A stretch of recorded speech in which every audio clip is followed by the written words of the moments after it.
আগের ভিডিওতে বলেছিলাম আমি রাস্তার পাশ থেকে কিছু বাগান বিলাসের ডাল সংগ্রহ করেছি। বাগান বিলাসের ডাল দিয়ে কিন্তু খুব সহজে গাছ হয়ে যায়।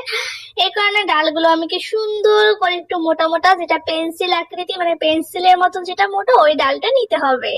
পেন্সিল আকৃতি ডাল নেওয়ার পর ডালটা খুব সুন্দর করে কেটে নিতে হবে। ঠিক এইভাবে ডালটা কেটে নিতে হবে। নিচেরটা, যেটা গোড়া, যেটা মাটিতে লাগাবে, সেই ডালটা এইভাবেই কেটে নিতে হবে।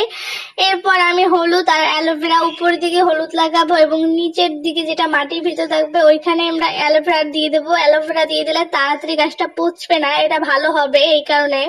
আর মাটিটা আমি তৈরি করেছি, অর্ধেক এখানে রেখেছি মাটি এবং অর্ধেক রেখেছি বালু।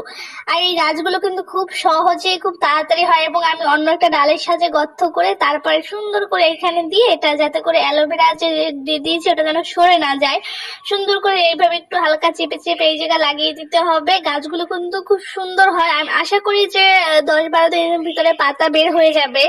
এখানে তিনটা ভ্যারাইটিকে সংগ্রহ করেছি, মানে এখানে তিনটা কালার, একটা সাদা, একটা প্রায় খয়েরি কালার টাইপের, আর একটা হচ্ছে একবারে পিওর মেজেন্টা কালার আছে না, ওই রকম।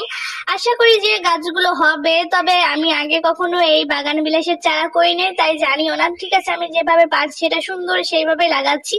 আর এই যে টবগুলো দেখছো, ছোট্ট ছোট্ট কিউট কিউট টব, এগুলো হচ্ছে আইসক্রিমের ডিব্বা। আমি আইসক্রিম খেয়েছি আর টবগুলো সুন্দর করে রেখে দিয়েছি, কারণ আমার মনে হয় যে কোনো জিনিস কখনো না কখনো কাজে লেগেই যায়, এই জন্য আমি কোনো জিনিসই ফালাই না। যে কালারটা আমার খুব পছন্দ এবং যে কালারটা আমার কাছে খুব ভালো লেগেছে, সেটা আমি এই আইসক্রিমের টপে সযত্নে, কারণ এটা একটু বিশেষ যত্ন করে সেটা লাগিয়েছি। আর যেগুলো বাত্রি ডালগুলো ছিল একটু চিকন বা একটু হালকা মোটা, ওইগুলোকে আমি হলুদ আর অ্যালোভেরা সুন্দর করে লাগিয়ে নিচ্ছি, কারণ এগুলো আমি অন্য একটা টপে লাগিয়ে দেবো। আশা করি এগুলোও হয়ে যাবে, কারণ এই ডালগুলো লাগালেই হয়ে যায়। যাই হোক, আর আর কিছু কিছু ডাল আমি পানির ভিতরে দিয়ে রেখেছি, কারণ আমি শুনেছি পানিতে দিয়ে রাখলেও নাকি কয়েকদিনের ভিতরে শিকড় জ্বালিয়ে, পাতা জ্বালিয়ে খুব সুন্দর করে হয়ে যায়, এই কারণে।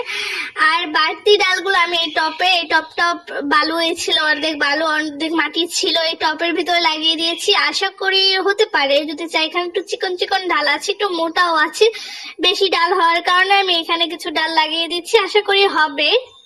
বাগান বিলাস গাছ দেখতে আমার কাছে এত ভালো লাগে, আমার মনে হয় যে পুরো বারান্দা ভর্তি করে যদি বাগান বিলাসের অনেকগুলো ভ্যারাইটি থাকতো, তাহলে সারা বছর ফুল দিত, তাহলে কিন্তু অনেক অনেক সুন্দর লাগতো। আর এইখানে আমি সুন্দর করে পানি স্প্রে করে দিয়েছি, আগে একটু পানি দিয়ে দিয়েছি। পানিটা স্প্রে করে দেওয়ার পর আমি এটাকে পলিথিন দিয়ে একেবারে মুড়ে দিয়ে দেবো, যেটা ভিডিও ক্লিপ আমার কাছে নাই অথবা ডিলিট হয়ে গেছে। সুন্দর করে পানি দিয়ে দিচ্ছি ফার্স্টে। তো পানি দেওয়ার পর আশা করি এটাকে এখন 14 দিন থেকে 15 দিন রেখে দিতে হবে। 14-15 দিনের পর অবশ্যই গাছ হবে।